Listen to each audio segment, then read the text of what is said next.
정신병동에도 아침이 와요. 드라마 2탄 준비했습니다. 찬물을 확 뒤집어 써버리죠. 깜짝 놀랐어요. 뭐 하러 나가나 싶었는데. 다른 말이지만 연애 기술로도 나쁘지 않은 선택이었던 것 같아요. 그렇죠. 네. 이 첫 단추를 딱 이렇게 여는, 마음의 첫 단추를 여는 행동이었다고 생각해요. 아니 일단은 뒤집어 쓰면은 옷이 젖잖아요. 그럼 그걸 어떻게 할 거야? 가서 이제 옷도 갈아입어야 되고 머무를 수도 있고 함께하는 시간을 가까워질 수 있는 어떤 오케이. 작업 기술로 괜찮았다. 그렇구나. 안녕하세요. 즐거운 그라이아이에 놀러 오신 여러분 환영합니다. 자, 오늘은 정신병동에도 아침이 와요. 드라마 2탄 준비했습니다. 그 드라마는 여러 정신질환에 관한 이야기이기도 하고 정신병동에서 일어나는 일이기도 하지만 연애 드라마이기도 합니다. 그 중에서 어떤 커플이 눈에 들어오셨어요, 쌤들은? 저는 박보영과 송고윤 선생님. 네네네. 저 민들레와 황여환. 그렇구나. 저는 이 두 커플 중에서 이 커플 얘기를 하려고 합니다. 그렇지. 그런데 그들 커플의 사랑 얘기에 대해서 초점을 두기보다는 제가 이렇게 그들이 연애하는 과정을 이렇게 쭉 따라가다 보니까 저 얘기는 그 연애 얘기로도 읽을 수 있지만 마치 이 심리치료사와 참여자의 관계를 은유하는 것이기도 하겠다라는 생각이 들더라고요. 그래서 그런 관점에서 한번 이렇게 쫓아가 보도록 하겠습니다. 일단 인물 소개를 하자면 황여환은 정신과 의사죠. 그리고 모자람이나 그런 거 없이 자란 사람인 것 같고, 그에 비해서 간호사 민들레 씨는 어렸을 때 엄마가 도박을 했고 그래서 자녀를 잘 돌보지 않고 유기했거나 방임했거나 아마 그랬던 것 같아요. 그리고 그 시간이 굉장히 오래됐고 성인이 된 이후에도 그 엄마가 도박하느라 진 빚을 대신 갚아야 돼서 경제적으로나 정서적으로 계속 엄마한테 착취당하는 그런 관계에 있는, 병동에서 일하는 거 보면 굉장히 일을 능숙하게 잘 처리하는데 뭐랄까 약간 AI 같은 느낌이 좀 있죠. 그런 느낌을 주는 인물이었어요. 근데 민들레 씨한테 황여환 씨가 호감을 갖게 되죠. 그러면서 이렇게 대시를 합니다. 마음에 든다, 사귀자, 뭐 이런 식으로 되게 담백하게 자기 마음을 고백을 해요. 근데 이 민들레 씨가 아주 차갑게 3단 콤보로 거절을 하죠. 첫 번째 어떻게 거절했죠? 저랑 연애하시면 선생님 똥 밟으시는 거예요. 내가 남자였으면 엄청 당황했을 것 같아요. 근데 이 사람이 물론 당황했지만 포기하지 않고 계속 이 그녀의 곁을 맴돌면서 또 자꾸 대시를 해요. 그래서 두 번째 거절을 합니다. 저 귀신 봐요. 이런 식으로 정말 어떻게 할 수 없을 정도로 확실하게 거절의 의사를 표현을 했죠. 그렇지만 역시 떠나지 않습니다. 그녀의 곁을 떠나지 않고 계속 이렇게 자기 존재를 드러내고 다시 한번 호감을 표현하죠. 그랬을 때 세 번째 어떻게 했나요? 선생님, 뜨거운 물 안 나오는 집에서 살아봤어요? 삼중철벽을 딱딱딱 쳤는데 황여환 씨가 포기하지 않습니다. 네네네. 포기하지 않고 이 세 번째 말을 들은 그 다음에 여자의 집을 따라가요. 직접 와서 보시라고 초대를 했는데 잠깐 나가겠다고 잠깐 나갔다 오겠다 그러더니 밖에 나가서 찬물을 확 뒤집어 써버리죠.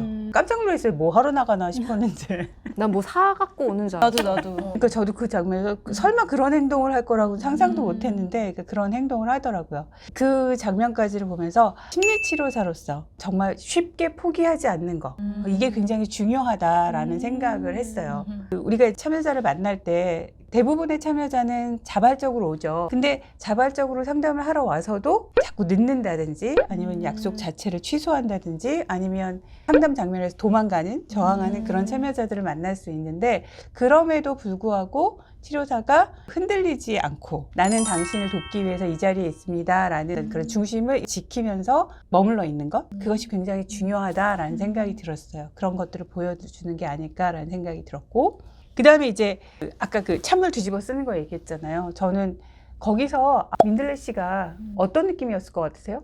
뭐 하는 거지? 오케이, 그게 첫 느낌이면 그 다음에는? 이렇게까지 나를 이해해보려고 노력하는구나. 약간 마음이 움직였을 것 같긴 해요. 저도 그랬을 거라고 상상하거든요. 나의 과거를 바꾸거나 아니면 나의 현재 상황을 바꿔서 가난해질 수는 없잖아요. 그렇지만 최대한 당신을 이해해보기 위해서 내가 이렇게 한다, 이해하고 싶다라는 것의 표현일 것 같고, 그런 자세가 되게 중요하다는 생각이 들었어요. 결국은 우리는 그 사람과 만나는 거잖아요. 그 사람을 인간적으로 이해하는 것. 어쨌거나 다른 사람이니까 최대한 이해하려고 애쓰는 그런 자세들이 필요하지 않나라는 생각이 들더라고요. 심리치료사에게. 다른 말이지만 연애 기술로도 나쁘지 않은 선택이었던 것 같아요. 그렇죠. 네. 이 첫 단추를 딱 이렇게 여는, 마음의 첫 단추를 여는 행동이었다고 생각해요. 아니 일단은 뒤집어 쓰면 옷이 젖잖아요. 그럼 그걸 어떻게 할 거야? 가서 이제 옷도 갈아입어야 되고 머무를 수도 있고 함께하는 시간을 가까워질 수 있는 어떤 오케이. 작업 기술로 괜찮았다. 그렇구나. 그 다음에 이제 민들레 씨가 마음이 조금 누그러지면서, 근데 이 사람이 그 도박빚 갚느라고 차비도 없고 밥 먹을 돈, 점심 먹을 돈도 없고 막 이런 상태가 된 거예요. 근데 그거를 알아챈 이 황영화 씨가 이 사람이 받아들일 수 있는 정도의 돌봄을 제공을 하죠. 김밥을 손수 싸준다든지 샌드위치를 점심 먹게 준다든지 뭐 음료수를 따뜻한 차를 대접한다든지 뭐 이런 식으로. 저는 그 부분도 되게 중요하게 보였거든요. 도움을 주되 돕되 경계를 넘지 않는 것. 그 굉장히 심리치료사에게 되게 중요한 부분이라고 생각이 들었어요. 누구도 마찬가지지만 다른 사람의 삶을 구원할 수 없잖아요. 구원자로 자꾸 역할을 하려고 하는 거는 뒤집어 생각하면 그 사람의 삶을 통제하는 것이라고도 볼 수 있을 것 같아요. 그 사람의 자기 삶에 대한 어떤 주도권을 내가 가져오는 거죠. 근데 그거는 그 사람을 존중하는 일이 아니라는 생각이 들어요. 또 그렇게 지나치게 통제할 경우에는 부적절한 방식으로 의존하게 되거나 융합하는 현상들이 일어날 수 있죠. 심리치료 장면에서 돕는 사람으로서의 경계를 잘 지키는 것이 필요하다라는 생각이 들었습니다. 그것을 인물 황영환 씨가 되게 잘 보여주고 있다는 느낌이 들었고요.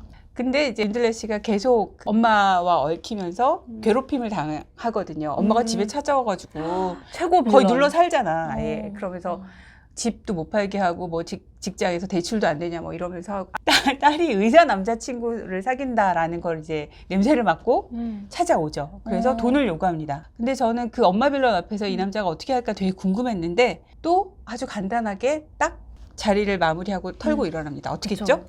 따님이 왜 스스로 똥이라 말하는지 이해가 안 됐었는데 어머님을 보니 알겠네요. 하기 쉬운 말은 절대 아닌데 정말 당신이 똥이다라는 얘기를 정확하게 해주죠. 그리고 더 중요한 건 그렇게 말하는 장면을 민들레 씨가 뒤에서 봐요. 저는 그 장면도 되게 의미 있게 보였어요.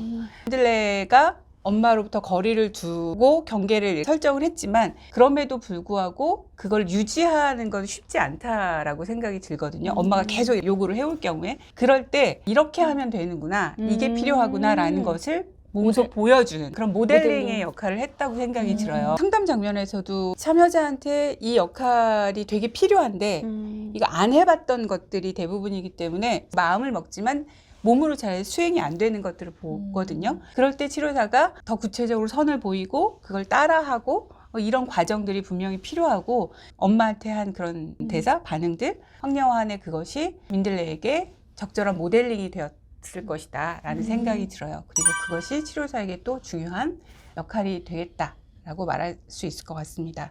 그 다음에 이제 뭐라고 했죠? 네 병은 엄마야. 엄마를 버려. 딱 민들레 씨의 힘듦, 고통, 부적응 상태의 핵심을 딱 찌르죠. 어떻게 달라지는 게 필요한지 엄마를 버려라고 정확하게 얘기해 줍니다. 전 이 부분도 굉장히 좋았거든요. 그게 치료사의 명쾌해. 역할일 수 있다고 생각이 들어요. 부적응의 원인, 그리고 그 원인을 해결하기 위해서 어떤 식의 변형이 필요한지에 대해서 얘기해주고 개입하는 거, 아주 심리치료에서의 핵심적인 역할을 잘 보여준 부분이라고 생각이 들어요. 그래서 민들레 씨가 실제로 그렇게 합니다. 집을 팔고 옮기죠. 아예 거처를. 갈 데가 없으니까 이제 황영환 씨 집으로 가서 살아요. 그 다음에 이제 되게 좋아지죠. 둘의 관계가. 정말 연애다운 연애도 막 이렇게 하고 데이트도 하고 그렇습니다. 거기서 끝날 수도 있는데 이 멋진 남자 황영환이 거기서 멈추지 않고 한 방을 더 날려요. 나는 당신이 가슴 설레는 삶을 살았으면 좋겠어요. 황영환 씨가 보기에 민들레 씨가 간호사 일을 그렇게 막 설레면서 하는 것 같아 보이진 않았던 거죠. 모든 사람들이 유능하다 칭찬하고 다음에 취입이 될 거라고 예상을 하지만 별로 그렇게 그것에 이렇게 가슴 설레는 느낌을 받지 않는 걸 보고 뭔가 좀 다른 선택지를 찾아볼 수 있을 거라는 그런 가능성, 이런 것들을 좀 시야를 열어주는 것 같아요. 그러고 나서 실제로 뮤지컬 같은 걸 하죠. 노래하고 연기하는 그런 선택을 합니다. 심리치료가 증상을 완화하는 1차적인 목표이기도 하지만 좀 더 나아가서는 충분히 건강하다라는 것이 나타나는 표지가 자기 삶의 일상들을 감사하게 누릴 수 있으면 그것이 그 표지라고 생각이 들거든요. 가슴이 설렌다는 건 그 감사와 연결되는 행동 혹은 표현일 수 있을 것 같고, 심리치료사의 역할로 읽을 때는 참여자가 좀 더 온전한 상태에 이를 때까지 지지의 힘을 놓지 않는 것, 그 방향을 가지고 쭉 함께 동행하는 것, 이런 것들이 중요한 역할일 수 있겠다라고 정리할 수 있을 것 같아요. 저는 그거 보면서 이런 남자가 어딨어, 너무 판타지네, 너무 다 해주네 민들레한테 이렇게 생각했거든요.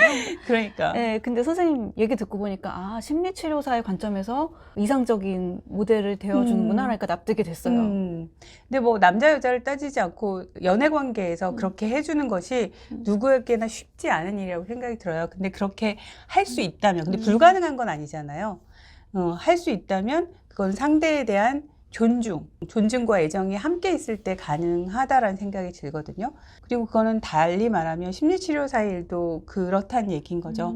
단순히 치료 계약을 했기 때문에 뭐 이것보다 내가 참여자로 만나는 그 사람에 대한 존중과 애정이 바탕이 되어야 한다라는 얘기로 읽을 수 있을 것 같아요. 저는 이렇게 황여왕과 민들레 씨의 관계를 심리치료사와 참여자의 관계로 놓고 다시 읽으면서 심리치료사에게 중요한 부분들, 유념해야 할 것들에 대해서 살펴봤습니다. 오늘 얘기는 여기까지 진행하도록 하겠습니다. 우리는 모두 즐거운 그라이아이!